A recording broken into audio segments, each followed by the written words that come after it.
Coachella, is it a scam or is it worth it? Coachella Weekend 1 just happened, and tickets, hotels, flights, outfits, and festival spend easily hits north of $3,000 to $5,000. And to make things worse, most people actually put it on credit cards and don't have any sort of plan to pay it off. And that leads us to the current state of credit cards. Americans now owe a record of $1.277 trillion in credit card debt, with incomes rising 22% since 2021, but debt surging 54%. Average credit card APR right now is around 22 to 27%. So if you put $3,000 on a credit card and you only make the minimum payments, you'll be paying it off for over 5 years with over $1,500 in interest. So that once in a year experience becomes a 5-year financial hangover. So, I mean, to me, like going to a very vast area to like dance, I don't know, like I can do that in my home. And I can do that with my friends. Like, I don't know, I feel like I don't really need to go to a large place to do it. I know it's like a once in a lifetime opportunity and it's like such a rave about and everyone talks about it, and if you miss it you get FOMO. I personally don't get FOMO, but you know, for other people. Well, once in a lifetime is kind of a stretch because it happens every That's year. every year. That's true. I don't know how, does everyone keep on going? But you know, that's how people treat it. It feels like it's a once in a lifetime thing. But then again, to us, it's like, it happens every year. You can always go again.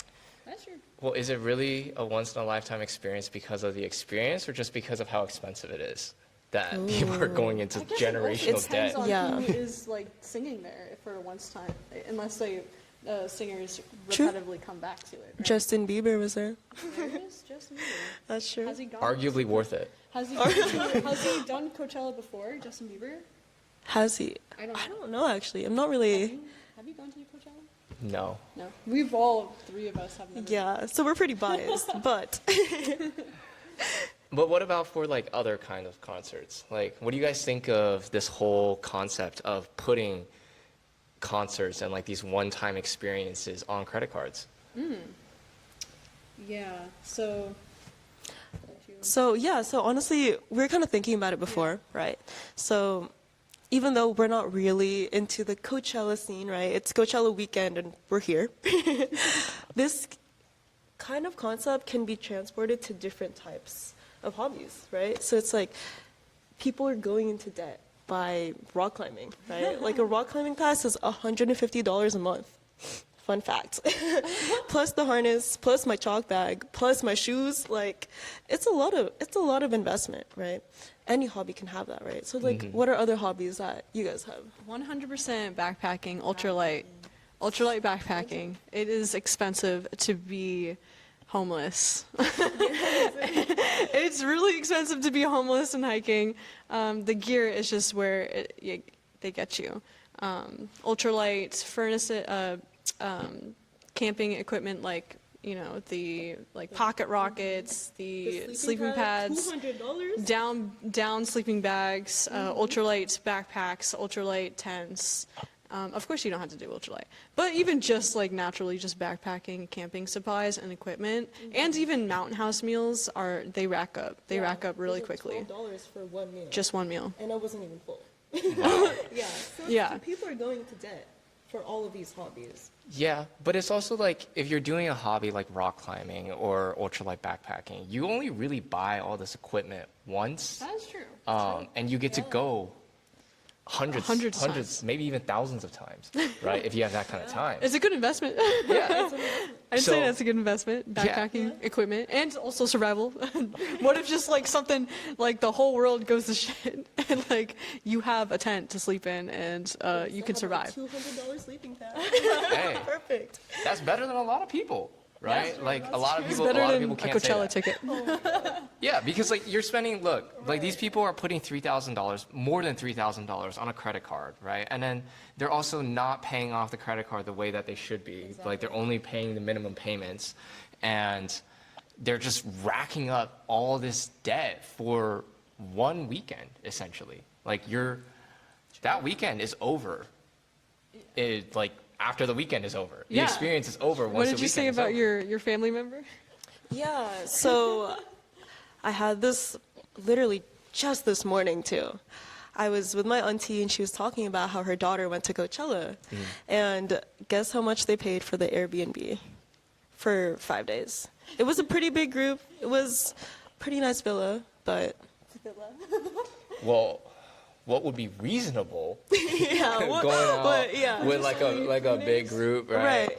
Probably like I don't know, $1,000, $2,000. Yeah, even rental. that for me is like stretching That's it, like a not big gonna lie. vacation. Yeah.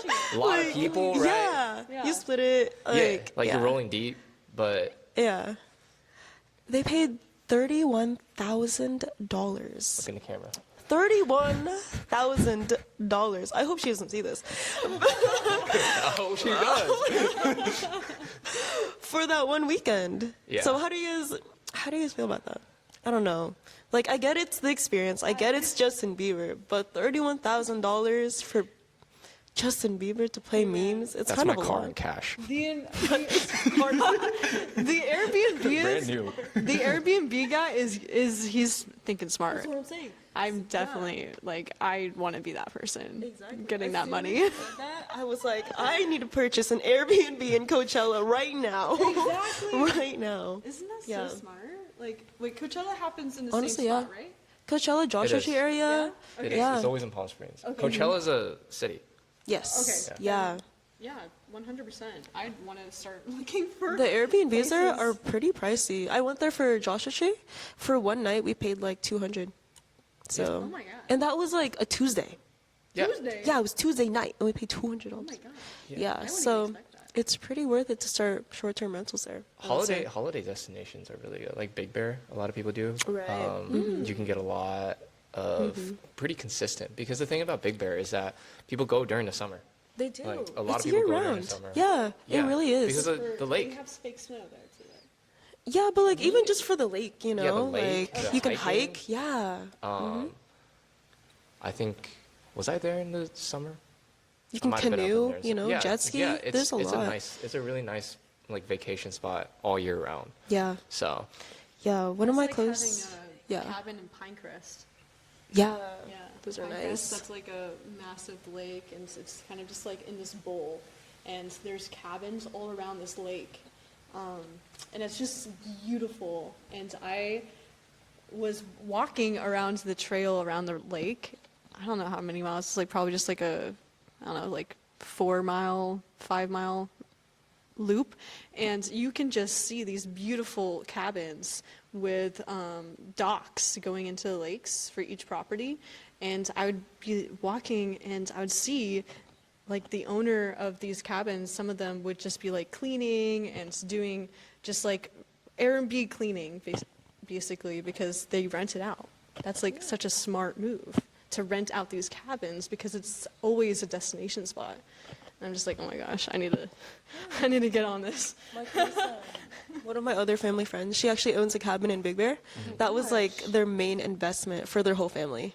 And now they make their primary income based off of that actually. They like bought a bunch of cabins in Big Bear and then they had to lug up all of the furniture there, by the way. So that was like the hard part, like the Yeah. reality of it. Once it's there. Once it's there, it's like good. the roads aren't Yeah. that bad. It's going not up that to- bad. Going up to Big Bear. It's tolerable, honestly. To make that much, like she makes a pretty good amount, so it's worth it. It's actually worth it. Yeah, that's like a good family, like passed down generational wealth Yeah. right there.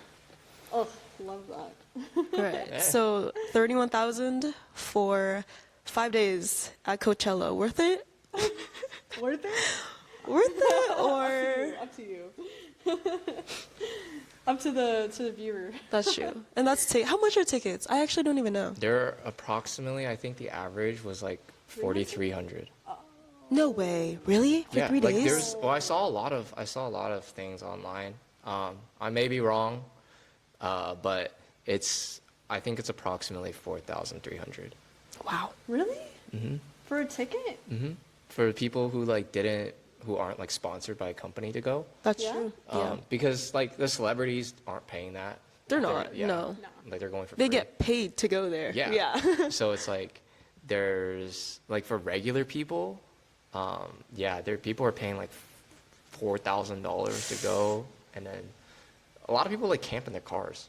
Yeah, they have camping like passes, right? Yeah. But you're paying Like I can't so do much. that. I know. Yeah. It's And you're just being uncomfortable at the end of the night. Exactly. Unless you, Yeah. you know, had like a full spread, like just like a nice lay down area Yeah. in the back of your car. If you had a truck, that would be nice. Or Yeah. van.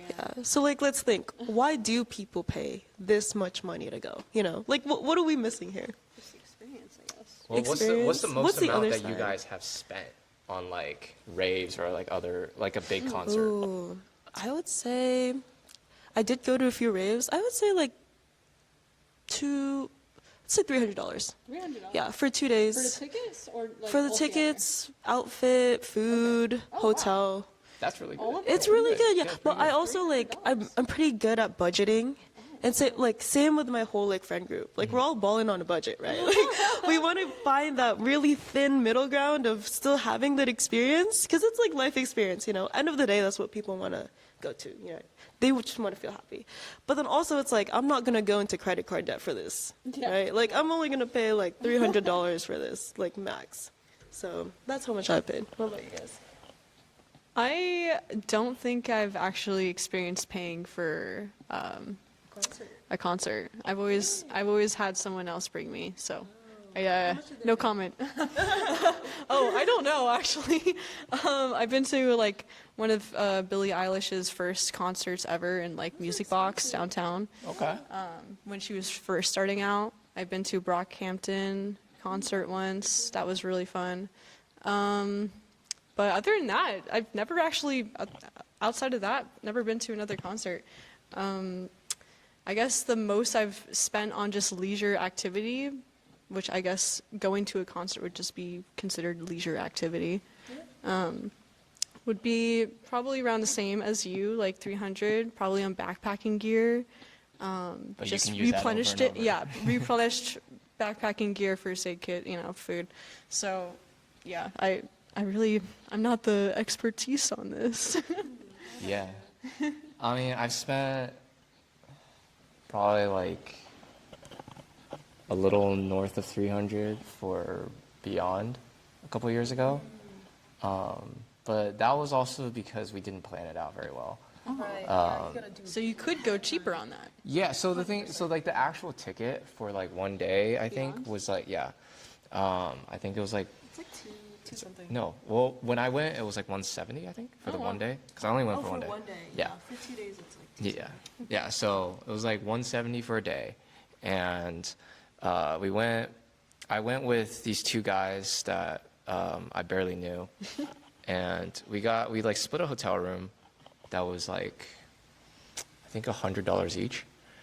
So that's like 270, and then at the actual rave, I was 19 at the time, so I couldn't pay for drinks.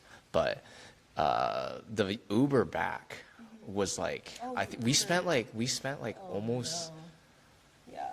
we spent $100 I think to Yeah, get just to back get to the Ubered? hotel. Yeah, to get back to the hotel. Oh my God. Walk 4 miles to go. Unfortunately, $20 for parking. yeah, I mean, it was like 8 miles away. Yeah. easy. And honestly, it would have been okay if we were not freezing. It literally, Yeah, you gotta it was 30 degrees outside or something, and we were in rave clothes. So Yeah. like, These women are like in strings. yeah, Swinging from strings. Yeah. shoelaces. You need like what's it called? There's like this really thin blanket that's like foil covered. The Oh, emergency. We got blanket. those. We got those. You were still freezing? Yes. What? Oh, you guys like brought your own emergency Yeah, yeah, blankets? No, they They because provide? we were dying. They were like, We were dying. Like, I've never had that happen either. What? They genuinely started handing out the emergency That's blankets for crazy. free Oh my god. because like people were like on the ground shivering. Oh god. It was freezing that Oh night. my God. It was freezing. Super cool. It was a really rough night, just in general. Was it worth it? Yeah. For For the amount of money for that the- you spent. Yeah. I basically spent like close to $400 for about day. 15 minutes of elation, but 15 minutes. Yeah, but like most people get more than that. I just went with bad people, but Yeah. I would say it's worth it if you can budget it properly. Yeah. Right. There we go. Yeah. And like all of my experiences so far. So we have like in the rave community before, like we had like a rave fam, right? So that's like your group. So we were so good at like max budgeting, like to the dollar. It was actually so good. And it was fun. It was fun to like plan it out. So we would have like one hotel room, and this hotel room would be like 40 minutes away from the venue because that's like the cheapest one. It's like a raggedy ass Motel 6. There was like 12 of us in one room at one time. Just laying down. No, we were packed like sardines. Like, it was actually like crazy. Yeah. But we only paid like $40 each, you know? So it's like you get what you pay for, honestly. So that's how we were able to like pack all of the 2 days in under like $300. And then we would bring in like all of the goodies, you know, like we wouldn't purchase alcohol there because it's like so much. Yeah. It's like $30 for a drink. It's crazy. It's crazy. It's crazy. Yeah, and it's probably like that at Coachella too. It's Even worse. more. It's worse. Yeah. I saw this thing on like Instagram. Right. It was either yesterday or the day before. Scrolling, and there was this guy who was like he had 3 burgers. Oh right? no. 3 burgers. Can we guess? There was Okay. How much it was? $600. Not Easy quite. 5K. Not Just quite. kidding. Not quite. 3 burgers. Okay, so Each let's one say like a good like 35 $20. No, that's not, like $10 per burger. per burger? No, that's like prices right now. That's That's like, like prices right now. That's like a decent. That's like an in and price. out. Yeah. Let's say like $20 per burger. I want to say like $35 per burger. I'm gonna say $60 plus tax, plus tip. That forbidden tips tip on the iPad thing. It was like $90. No. Yeah. So yeah, it was like 30. It was like $30 each, which is crazy work, right? Just 'Cause start it's like, at that point. Yeah, that's insane. and they were like these little not very impressive burgers. Right, Anyways, yeah. it was just like a simple burger with like I'm like it was just like a patty, One tomato. cheese. I don't even think they had a slice of tomato in there. Inflation. Yeah, it's crazy work. crazy. It's so have you guys ever heard of like people doing how they pay for like raves with like afterpay? What do you guys think of have. afterpay? Ooh, hot take. Okay, afterpay on anything, not even just like raves, right? Yeah, Because you just can in general. afterpay on anything. Like Klarna, that's yeah. I really You can do it on a pizza order. I really think if you're doing an afterpay, I think like it's worth it if you're using it on something that's going to, you know, be used multiple times. Like the investment on it is worth it, which is meaning that it's just like, okay, I'm buying this thing and I'm going to be using it frequently. Is that So give us an example. Like what would be like some specific examples? Of other that? than backpacking gear? You can do like anything, like Yeah. shoes or Yeah, I guess shoes, but like, yeah, backpacking shoes, hiking, like anything backpacking, I guess, other than the, you know, replaceable stuff that you use, like food. But it's like if you're getting something like shoes with it, right? Like because the whole point of afterpay is the fact that you're able to get stuff that you aren't able to afford immediately. Yeah. So it's like if you need like a new pair of shoes, wouldn't it be better to just kind of save up a little bit and to get the pair of shoes? yeah, like okay. If you're getting a pair of shoes, why are you going to spend $200 on a pair of shoes that you cannot afford? Yeah, like Go you to can, Walmart, you know, go to Target, sponsor, you know, like there's like really good shoes you can get for like $40, $30. Less than that, You know, less than that. Yeah. So it's like the concept, you know, it's like if you're going into debt for this, it has to, you need to have a really good reason to be going into debt for this. So it does make it a little bit easier. It makes people feel like they're spending less because There you because go. you're breaking it up, right? Instead Yeah. of spending $100 all at once, right? You're paying $25 a month for the next 4 months. Right. And Right. like when you press checkout, it's like, oh, it's only like $25. $25. Yeah. It's like, Like it's fine. yeah, it's like boy math essentially, right? It's like, oh yeah, Yeah, I'm just same with paying, girl I'm just math. paying $25 this month, right? Honestly, yeah, because it's so cheap, you know? Like I can still go out this weekend and get my $200 pairs of shoes. Also have like crazy. interest. Is there interest added to that? Oh, is there with Klarna? Yeah, so I don't exactly know how it works because I have not looked into it, but I'm pretty sure it's like you have a couple payments that are like, or like you can pay it off with 0 interest if you pay it off within a certain amount of time. Okay. Yeah, like a credit card. Yeah. So Okay. like, I think it's if you have like, if you're doing like 4 payments, it's like interest free. Okay. But a lot of people don't do that, right? They want the lowest amount of payment. So Right. like, you have like you buy like, oh, so like that leather trench coat that I bought recently, right? Yeah. That was like 100, it was like 170. Like the lowest option to pay it off was like $16 a month. Oh my gosh. Right. Wow. They had that option for you too? Yeah, so like you can pay that off, right? But what's 170 divided by 16? Like it's over. That's over A a lot of year. months. That's like Yeah, around. That's around a exactly. year, Yeah. right? Yeah. So Just paying off for just an item of clothing. yeah, Right. And You're you're gonna wear that off. And yeah, and you're paying a lot more, right, for that piece of clothing. exactly. Which is honestly, whoever thought of that idea Fuck. as like a business model, Brilliant. They're locked in. Brilliant. Yeah. But it's, as a consumer, I feel like it's such an easy trap to fall into, right? Because you're looking 100%. at you're looking at something, right?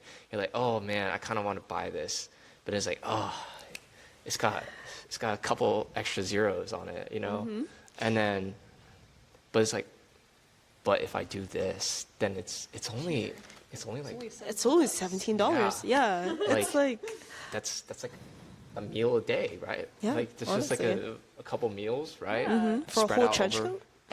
So Trench coat? so That's that instant gratification. Yeah, that exactly. we were just talking about. and they got it dialed. They do, yeah. And it's like you know how consumer psychology, right? People used to put the .99. It's like $49 or 49.99. It's like that, but amped up. Because it's like it's the same concept. It's the same psychology you're using. It's like, oh, it's cheaper, right? It's only like this much, and then you make the actual consumer be like, oh, it's not that bad. Yeah, like there's this thing that they talk about with like consumer psychology and stuff like that, where it's like if you make the last digit 7, people think it's people think it's Yeah. lower. Isn't that also Yeah. at Costco? No, Yeah. Wait, Yeah, is no, it? yeah, Like a it is. Costco thing? I've seen that. Yeah, yeah, yeah. Where it's like if something ends with a 7, that actually means that they're like going, like the item they're trying to like sell it off. There's like because specific they don't have meanings enough to it. in the- Yeah.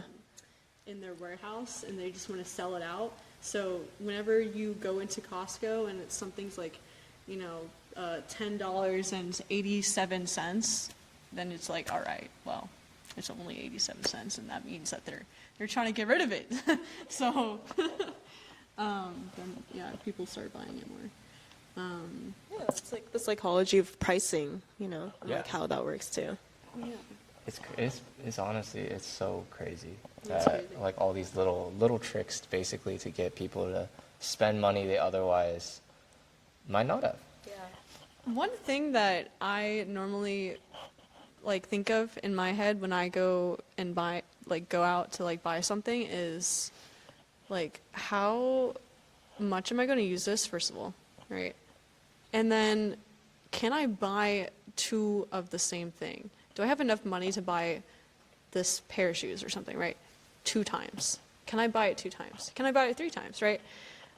I kind of like the idea of having this like little bit of a rule or kind of a guideline when going shopping or going to buy something, like for example a car, even a house. It's like, do you have enough money to buy it twice? I think it's really a safe way of putting a financial decision into place. Is like, can I buy this twice? You know, it's like, can I buy this car 2 times? Right? Yeah, doesn't that feel like comfortable? Doesn't that feel better when you know that you can go into the dealership, go into the house viewing and be like, I can buy this house 2 times if I wanted to. So yes, I would be down to buy this right now because I am comfortably able to, because I have that cushion, right? Is that like, what's your kind of guidelines when you go out and like buy something financially, just something big? Yeah, I think that guideline of being able to buy something twice or 3 times over is a really good guideline to have. I think it's especially important for things that lose value, right? Like if you're getting like a car, right? It's not going to go up in value, right? Every day that you drive it, every day that you kick the door in, whatever it may be, the value goes down. So if you kind of just dump your whole check on that, you're just you're losing money essentially, and it is a necessity, right? Especially since we live in San Diego. We live in San Diego. We live in Southern California. Like, you don't have a life if you can't drive, and you don't have a car. They seriously. Oh yeah. Yeah. We're all trapped. Yeah. But it's like, you still need it, but you have to be extra careful with how that fits into your budget, right? Because like, you can't, like if you can't afford a car, you spend your whole paycheck on a car, right? Like all of the money that you have essentially on a car, and you're living above your means, way above your means, because you're gonna have to pay gas for that car, you're gonna have to, The maintenance. yeah, and the maintenance, and there's so many other things that living in California is gonna like take from your bank account. So. Yeah, exactly what you said. Like that was exactly my thought process. So it's like the concept of like buying liabilities and like assets, right? So if you purchase something, one of the main things I think about is that like, okay, like, can I sell this for more later on? So I actually bought, it's for a festival, it's for EDC. I don't know if you guys know what that is, but it's like one of the biggest like festivals in Las Vegas. Yeah. So I bought it a year ago, and then I was like, okay, like I can go, but I know 110% that I can sell this for a lot more, even if I don't go or not, you know? So when I was buying it, I was like, it's a win-win, because like, okay, like I get the experience, or I could just sell it for a bunch more. So I bought it for about like 500, and I sold it for 700.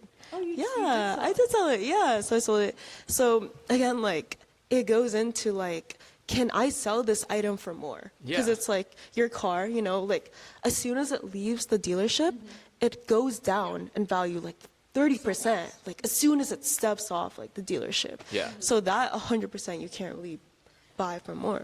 And like Purchase more. speaking about just value over time, you can like for example a house, you can add an ADU, you can redo its kitchen, you can do the bathrooms, add on a second bedroom, right? And that will make that property go up in value. Exactly. So there's just a whole entire playing field when you decide to purchase something. How can you make this item, whatever you buy, whether it be a house to a car to, you know, Like even tickets, you know. tickets to a concert, right? Will it be an investment further down the line, whether or not I have to do something to it or not? Yeah, exactly. And like you said, it's like even, so I want to move out soon, right? So my plan was like, okay, I can get an apartment for like $2,500 per month, right? Like technically, Yeah. I could afford it, Yeah. right? But realistically, if I'm trying to make money over time, why am I going to just throw away that money? Yeah. That's a lot of money to be throwing away. And that's what the vast majority of people are doing now. Everyone's living in apartments. So I was trying to like figure out like a way of like what I can do. And I think the plan now is like to rent a room for like super cheap, way below my means. With roommates as well. And then purchase a house with our VA loan and then rent out the rooms to help pay for the mortgage. You know, so it's kind of like making your money work for you as well. Yeah. Yeah, I like that. Yeah, that's it's honestly how my brother started out. like with his first couple of houses. Okay. So you want me to look into a camera when I'm talking? Either one. Yeah, I mean, yeah, you can look into probably that camera, or it doesn't really matter. It really doesn't matter. Okay. All right. So this is our special guest for today, Josh Shang. He is my brother. Little introduction about him is that you have your own business in advertising based out of Fort Worth, and one thing that I would say really, really stands out to me about your background in relation to living it up and being able to budget is that you've been to over 60 countries and counting still. And you've done it all while balling on a budget. So, Yes. yeah. So we're hoping today that you'll be able to kind of tell us a little bit about how you kind of went about that, how you approached it, what kind of got you into it. So, yeah. So our first question, I guess, is why traveling? Who taught you how to start traveling on a budget? So the first time I remember seeing a friend, he basically spent a summer traveling and backpacking around Asia, and he basically did it on a backpacking budget, so basically as minimal as possible. And I didn't know how much or how little he spent, but I looked at all the photos and where he went. I was like, I could do that. I could follow that exact itinerary. So that next summer, that's exactly what I did. Before that, I just lived a relatively boring life, you know, and I wanted to travel and see the world and experience different things. And I was like, I think I could do that, you know, just live in hostels, you know, eat street food, you know, stuff like that. I went to Southeast Asia, so I spent a summer, and that really got me hooked into traveling. You know, I went and visited like 9 countries, and I think I spent like on average just like a few $100s in each, and it was a great experience. And Was so that what during age- high school? Yeah, what age did you start? Yeah. I think that was the summer of my freshman year in college. Oh, Okay. nice. Yeah, Yeah. so I was like 19 years old. Cool. Yeah, I remember, like when you were doing it, you like called home on like Skype, and Nice. you had this haircut that was Yeah. like over your face like this, like a swoop. Oh, That was the only thing that I remember from back then. that was the most important thing. Yeah, like I tried to save money in literally every place possible, and that was including getting a haircut. Haircuts. So I actually Ah, cut there my you own go. hair, and it turned out awful. But That's what So- he remembers. Oh, how long were you out there for? 3 months. 3 months. Yeah. Wow. Just basically review in your backpack. Yeah, right? I Nice. brought literally like think 4 pairs of underwear, 2 shirts, and like one pair of shorts and like 1 pair of pants that like you're like Zipper. zip. Oh, the zip. Yeah. yeah. Okay, nice. This So is ultra light backpack. No, I know. Yeah. yeah. So I had to do laundry in the sink Yeah. like every 2 days. Oh my god. So You had to find the sink. Right. That was the first task. Yeah. Find True. This was the Asia trip, right? yes. If I remember correctly, you did that whole trip for like 3 months with just like 2,500, right? I think it was like a little over 3,000, but that Wow. included the flights as well. it. Oh, That Yeah. included the flight. That's Yeah. impressive. That's really impressive. So, but that was also 2015. That's true. Yeah, that is inflation true. has Definitely Yeah. taken a ladder. So would you say like it's mainly like the itinerary that kind of made all the budgeting possible and being able to do all these things possible? I think so. You have to choose where you go. So if you wanted to go to Europe, there's no way you can do it like that unless, you know, you're relying on the kindness of strangers for just about everything. So the destination really matters. So in Southeast Asia, it's pretty easy. It's possible. Yeah. How much were your hostels? Because I know they get really cheap. So I think the cheapest hostel I stayed at was like $3.50. nice. That's so Oh my good. gosh. How was the quality? The first one I stayed at was terrible, but there are some that are pretty decent for like $4 or $5. Interesting. Okay, good to What know. would be like your recommendations for like hostels? Like how do you pick them? Do you have a process? Or did you have a process? At the time, I used an app called Hostel World. Yeah. Nice. I don't know if it still It's exists. still there. I It's haven't still used, up and I haven't running. stayed in a hostel forever. We but- still love it. Okay. So yeah, you look at the ratings, the photos, Mm-hmm. and you know. Yeah, and they even have like specific group chats for the hostels too, so you can like make friends there, you can Yeah. set your budget, and honestly, it's really reliable. And you can find the hostels on Hostel World and then book it separately on their website, so it's cheaper. Fun fact. I did not know that. Yeah. That's really cool. Good to know.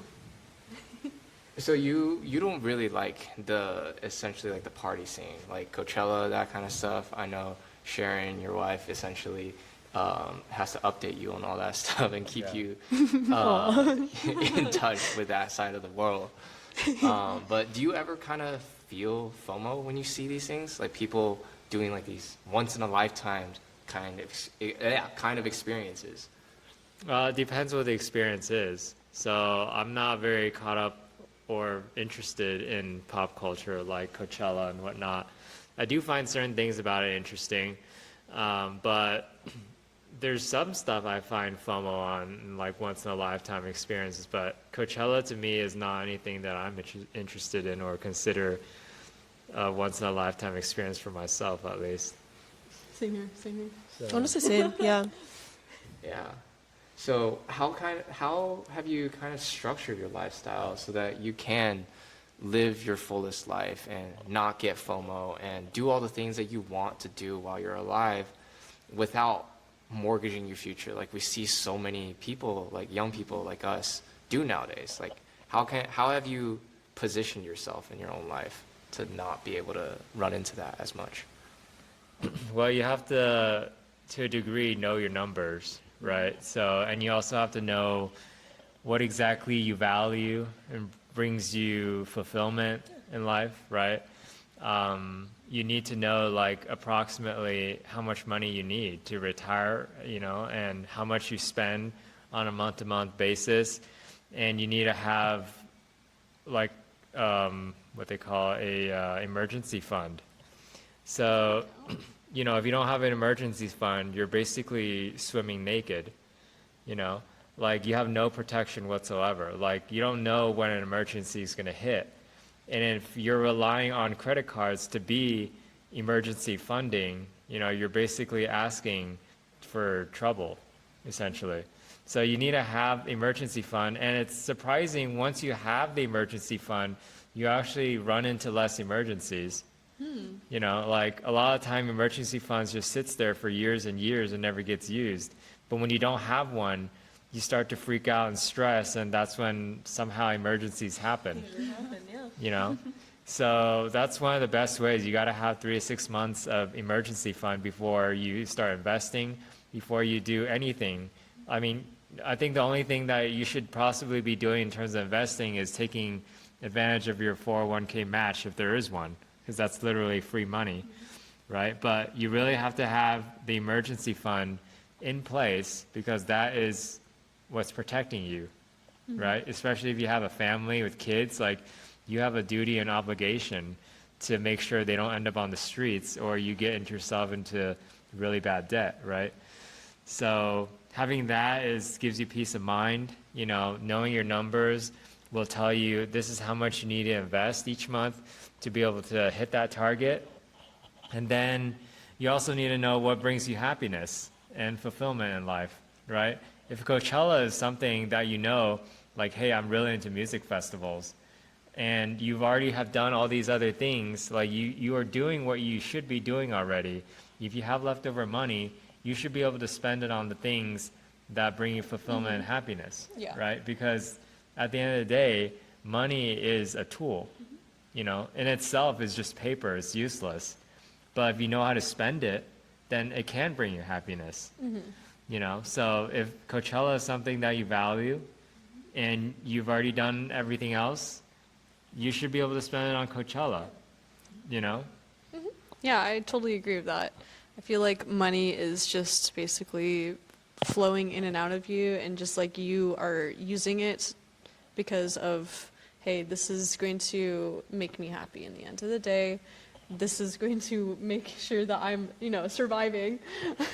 But at the end of the day, yeah, it's basically just energy. You're just giving and receiving it all the time. Yeah, I agree. And it's like you said too, even though none of us here are big Coachella fans, right?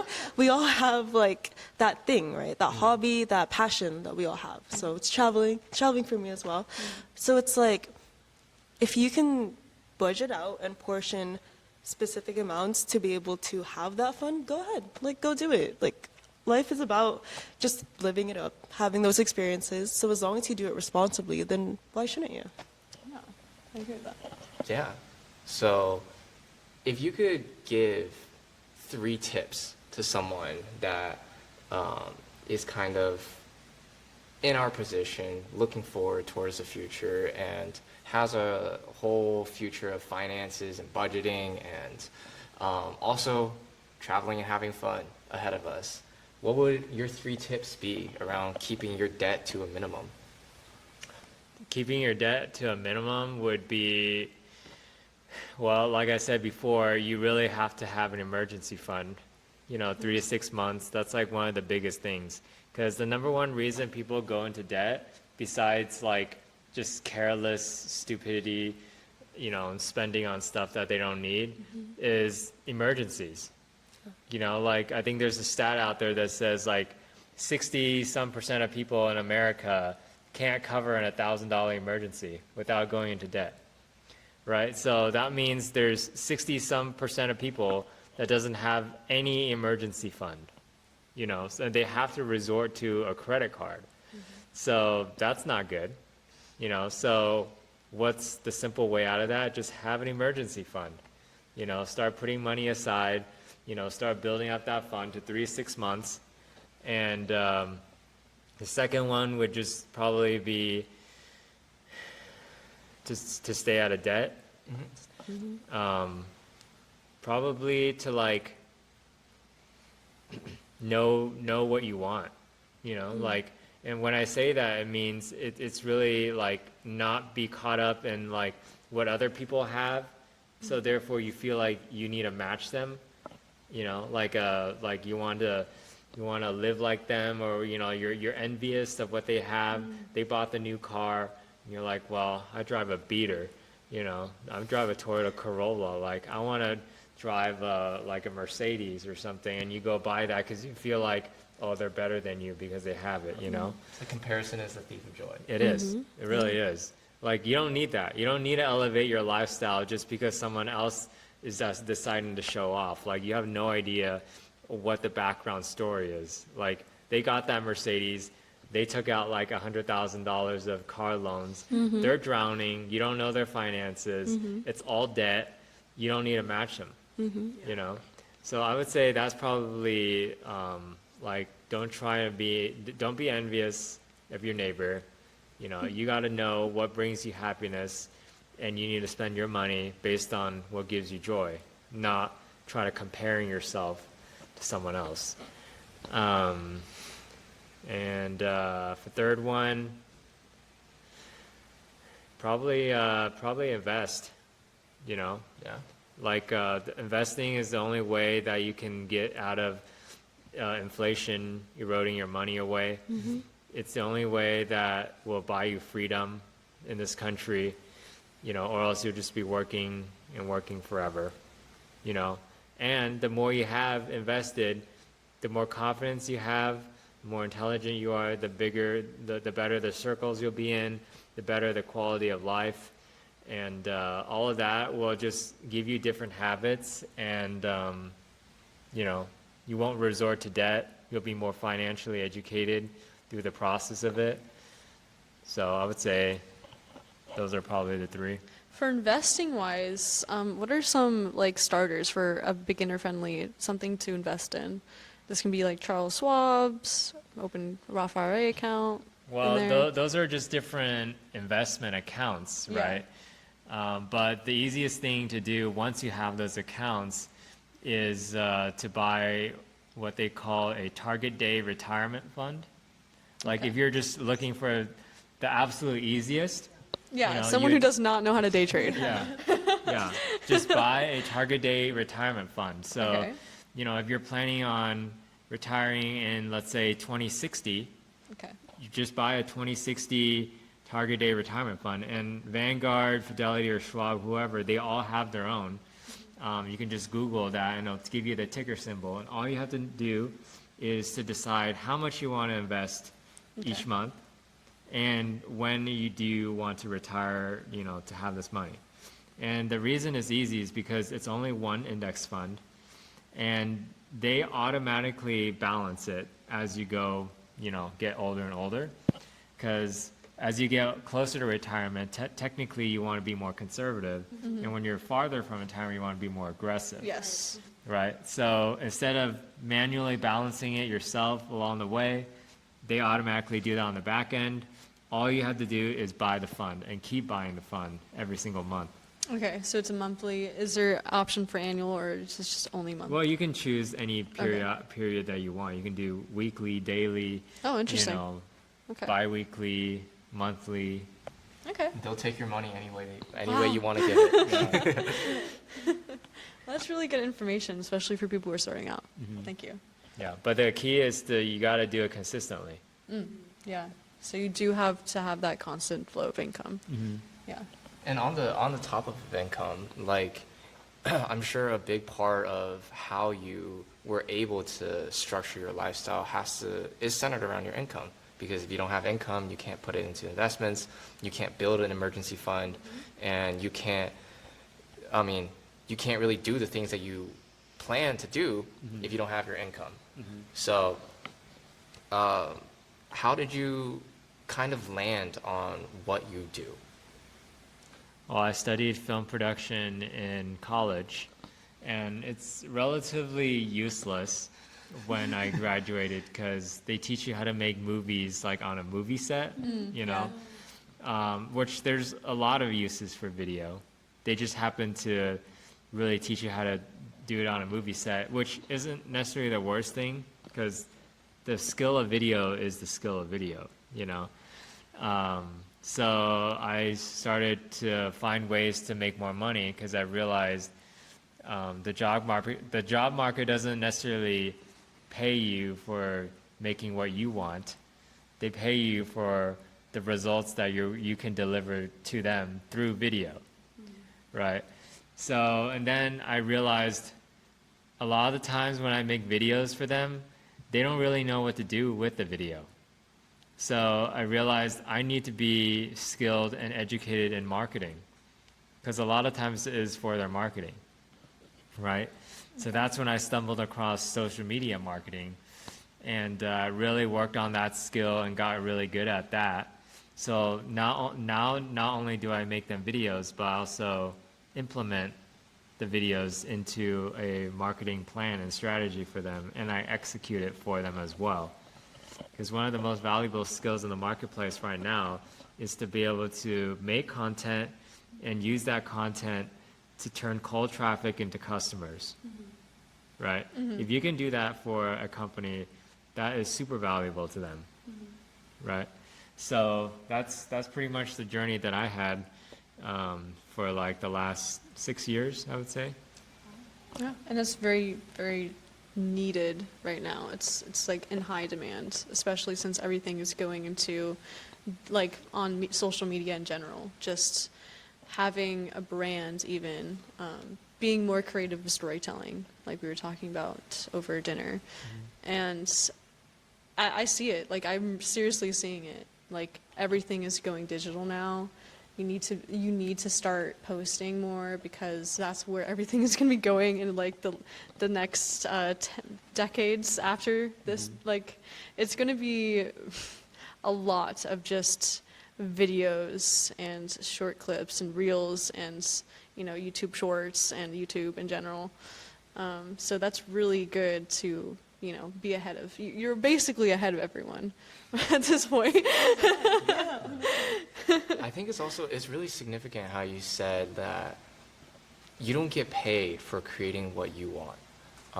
A lot of times in the world, like there's especially if you're doing something that's like creative, that's like filmmaking, right? Or like if you're a writer or just or like an artist, right? A lot of times you want to create what you want to create. And it's not like there isn't a career out there for that. There is, but the kind of what you just said reminded me a lot of this idea that Booker T. Washington really popularized when he was alive. And it's that you have to make yourself valuable if you want to change your life in a way that it's never been before, right? And it's that we all want financial freedom, right? And we come from backgrounds where we weren't financially free, right? We're coming from backgrounds where we're tied down by our finances and have all these obstacles in our way when it comes to actually doing the things that we want, right? Being able to build a future the way that we want and our future families deserve, right? And I think that's a really interesting approach to everything with like this practicality kind of thing. Like how you get higher income, right, isn't by necessarily just simply following your dreams. It's taking your dreams and finding out which skills you can learn to be useful to other people so that your dream can apply and fit in with other people's dreams. Yeah, and that's literally how you start marketing yourself. That's how you make money. Yeah. Is to be useful to others, and people will be like, "Oh, yeah, no, I will pay you to do this for me." Yeah. Yeah. Because people really like if you're scrolling on Instagram, if something doesn't jump out at you, if it's just somebody talking about themselves and there's no relatability, no personal buy-in, you're scrolling immediately. You're ignoring it. Within 20 seconds, it's out of your memory. So, yeah. Exactly. And that's a skill that you've honed in for the last 6 years, you know? So it's like, I feel like a really good question is, what is your skill? You know, like what is your skill that you need to hone in? Like what is the value that you can give to the community, that you can market it and like actually build your business from? So what do you think? What have you been kind of thinking, especially for your personal brand that I know you're building? Yeah, so I know that every single human is different. Everyone thinks in a different way, right? About even the same subject. We all have our own process of thinking, of going about something, right? And that makes every single person on social media unique. That makes you that niche because of the way you think about things, the way you will be describing things, right? And that first instance will take your audience, like will gain you an audience that is just perfect for you if you start posting about like how you think about something, how you describe, you know, a subject that's happening in the world at the moment. And I am also digging into my personal experiences from, you know, from the past. And I'm going to be, you know, taking the knowledge that I already have and kind of tweaking it into a way where I can help other people. I've been struggling with, personally, just my comfortability with my feminine and my masculine. And I think I can start honing in on that. And from my past experiences, kind of just like bringing it to light. And maybe I can start, you know, helping others who are in the same situation as I am. But yeah, kind of just like taking something that you struggle with and learning how to overcome that, and then, you know, making that process easier for others. That's kind of how I'm looking at it at the moment. It's a great question to just let stew. Like, what is the skill that you can go after, that you can spend your time on, that in the long run is going to pay you dividends that you can't even imagine right now, right? And a lot of entrepreneurship, right? Because you can't really, it's really hard to project success, right? Like, it's really hard to project how much that we're going to succeed in the future, how much money you're going to make, and stuff like that, because the market's always changing. What you think is going to work, a lot of times isn't going to work. But what you can project, what you can predict, is your own ability to develop skills. So I think that's a great question for Our audience. yeah, for everybody, right? To think about. It's just like, what are some skills that I can learn and that are accessible to me right now, right? Because I think that's another huge thing, is that you can get skills from daily activities. You can learn sales without being in sales, right? You can learn how to be a great storyteller without being on social media. Like, a lot of times, that's something that people do to build that, but you can build skills in other ways as well. Another great question to ask yourselves for the audience is, what are people coming to you for? What's the questions that people come to you, trusted friends, they come to you because they trust you and they think or know that you know something about this knowledge, and they come to you and be like, hey, Kaylee, like, what am I supposed to do about this situation? I'm put into this situation. Like, you seem like someone who knows what to do. I'm coming to you for your knowledge. I need to know what to do.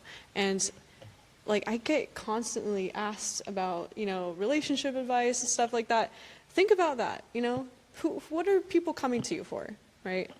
And then that you can kind of start using as like, hey, if people already around me are hanging out around me and they're already coming to me for one thing, let's make that work. Let's make that make money, right?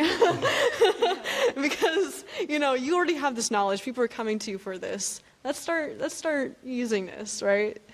Yeah. And honestly, like, I love that you said that, because this is a question I've been asking myself for like the past 2 years, like, honestly, because yeah. So what I noticed was that a lot of my friends were coming to me for design, just like fashion or photography or even graphic design. And one of the greatest examples was when one of my friends who owns a cafe, he needed a whole redo, right? And he came to me. So I went to go redesign his whole logo. We went on Canva. We were there for hours. We were just like brainstorming together. And honestly, it's just like a skill that I just have fun with. It's like a skill that you can do for hours, like you probably do. And it's a skill that, again, you can make money out of. So I think that's a skill that I'm going to hopefully leverage later on, like as soon as I stabilize my nursing career. But yeah, it's a great point to make. Awesome. All right. I think we can end this segment here. Right. If you enjoyed watching this episode, make sure to leave a like down below and comment what you would like to hear us talk about next time. And if you'd like to see us talk more about personal finance, specifically how it relates to Gen Z and just young people in general, make sure to subscribe to the ROI of You YouTube channel, because we got lots more coming. Hope to see you next week. Bye for now.